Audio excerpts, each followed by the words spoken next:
오늘은 3번 러시아의 수도성. 이 3번은 제가 붙인 번호고요. 원래 책에서는 6편으로 나옵니다. 가라마조브가 형제들, 그 조시마 장로의 성자전 중에서 사람이 자기 자신의 죄는 물론이고 모든 사람들, 모든 것에 대해서 죄인이라고 생각한다면 천상의 왕국이 도래할 것이다.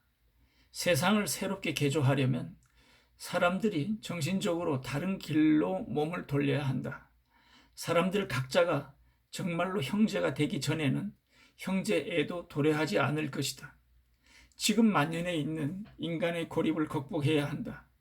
자신을 가장 많이 부각시키려고 하고 혼자서 삶의 충만함을 경험하고자 하지만 이 모든 결과는 완전한 자살일 따름이고 자기의 존재를 규정짓는 대신 완전한 고립에 빠진다.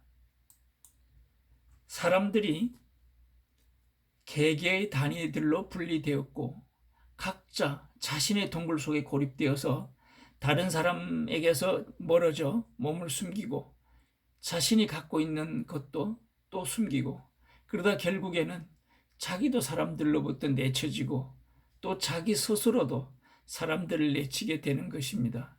불을 축적하면 할수록 더더욱 무기력에 빠져든다는 것을 사람들은 모릅니다. 자기 하나에게만 희망을 거는 것에 익숙해진 채 전체로부터 분리되어 개별적 단위가 되었고 사람들을 믿지 못하는 데 길들여진 탓에 자신의 돈이나 자기가 손에 넣은 권리가 없어질까 봐 벌벌 떨 뿐이지요. 지금의 인류의 지성은 어딜 가나 참다운 인간 생활을 보장해 주는 것은 고립된 개개인의 노력이 아니라 인류 전체의 통합에 있습니다. 그 외에도 주님은 힘이 아니라 진리 속에 계십니다. 조시마 장로의 담화와 가르침 중에서 수도자가 겸손한 마음으로 정적 속에서 열정적으로 기도한 덕분에 러시아 땅이 구원될지도 모른다. 고대로부터 신부와 사도로 전해진 하나님의 진실하고 순수한 모습 그대로 왜곡하지 않고 간직하고 있다가 필요할 때가 되면 이 세상의 동요하는 진실 앞에 내보일 것이다. 세계는 자유를 선언했지만 자유에 대한 권리만 주고 욕구를 만족시킬 수단을 가르쳐주지 않으면 부유한 자들에게는 고립과 정신적인 자살, 가난한 자들에게는 질투와 살인이 있을 뿐입니다. 어떤 이념의 투사는 감옥에서 담배를 빼앗겼을 때 너무 고통스러운 나머지 자기한테 담배를 준다면 자신의 이념을 배반할 것 같다고 말하면서도 인류를 위해서 투쟁하러 간다고 거창하게 말하는 거죠. 이런 자들이 자유 대신에 노예적 굴종에 빠져들고 형제애와 인류의 합의에 봉사하는 대신 오히려 단절과 고립 속에 빠져들게 되었다고 해도 놀랄 일이 아닙니다. 오늘날도 이런 사람은 우리가 많이 보고 있죠. 수도성의 길은 복종과 금욕과 기도 속에만 참된 진짜 자유로 가는 길이 들어있다.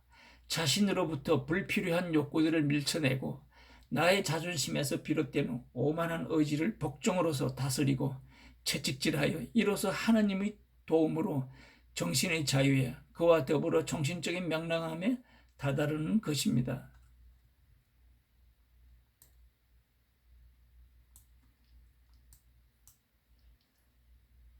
민중은 그 당시 이제 러시아 민중을 얘기하죠. 엄주 때문에 완전히 썩어 문드러져서 이미 그것에서 헤어날 수 없는 상태입니다. 평민이 방탕하고 아이들까지 물들이고 있습니다. 유럽에서는 민중의 우두머리들이 부자들에 대항하여 민중을 유혈로 이끌어 가고 있습니다. 하지만 분노는 잔혹하기 때문에 저주받은 것입니다. 그럼에도 주님께서 러시아를 구하실 것입니다. 이 구원은 민중의 믿음과 겸손에서로부터 나올 것입니다. 이후에 러시아의 이 거리 나고 25년 후에 러시아 혁명으로 러시아의 격변을 본다면 이 평가는 너무나 낙관적인 얘기가 아닌가 싶습니다. 사람은 가난하면 할수록 또 지위가 낮으면 낮을수록 숭고한 진실만은 더 부각되는데 이는 그들 중 다수의 분홍과 착취자가 이미 타락했기 때문입니다. 미래에는 타락한 부자도 가난한 자 앞에서 자신의 부를 부끄러워하게 될 것이며 가난한 자도 이 겸허함을 보고서 그를 이해하여 양보하고 그의 숭고한 수치심에 다정하게 화답하게 될 것입니다. 평등은 오직 인간의 정신적 존엄성 속에만 깃들어 있는 것이며 사람들이 형제가 된다면 박해가 생겨날 것이지만 박해가 생기기 전에는 분배란 불가능할 것입니다. 그리스도를 배척하고서 올바른 세상을 만들 수 있다고 생각하다니 결국에는 세상을 피로 물들이게 될 것인데 이는 피는 피를 부르고 칼을 뽑아든 자는 칼로 망할 것이기 때문입니다. 마테오 복음서 26장 52절. 만약 그리스도의 약속이 없다면 사람들은 이 지상에 최후의 두 사람만 남을 때까지 서로를 죽일 것입니다. 이 최후의 두 사람도 자신의 오만함 때문에 서로를 견디지 못한 나머지 한 사람이 다른 한 사람을 죽일 것이며 이로써 가장 마지막에 남게 된 자도 자기 자신을 죽일 것입니다. 사람들의 죄를 두려워하지 말고 그가 지은 죄에도 불구하고 그 사람을 사랑할지니 이는 하나님의 사랑과 최대한 닮은 사랑이야말로 지상의 사랑 중 어떠민 까닭이다. 사람들의 죄를 보면 힘으로 취할 것인가 아니면 겸허한 사랑으로 취할 것인가 하고 자문하게 됩니다. 그때는 언제나 겸손한 사랑으로 취한다라고 결정을 내리도록 하라. 이 러시아 수도성에 관한 챕터에서 도스토옙스키가 말하는 것을 잠시 생각해 봤습니다. 도스토옙스키는 자신의 종교관을 러시아 수도성이란 이름으로 독립된 한 편으로 분리해서 발표를 했는데 당시 비참한 러시아 사회상과 함께 교회는 하나님의 순수한 모습으로 유지되어야 한다고 말하고 있습니다. 도스토옙스키는 러시아의 미래를 종교적인 믿음을 바탕으로 변화되어야 한다고 말하고 있습니다.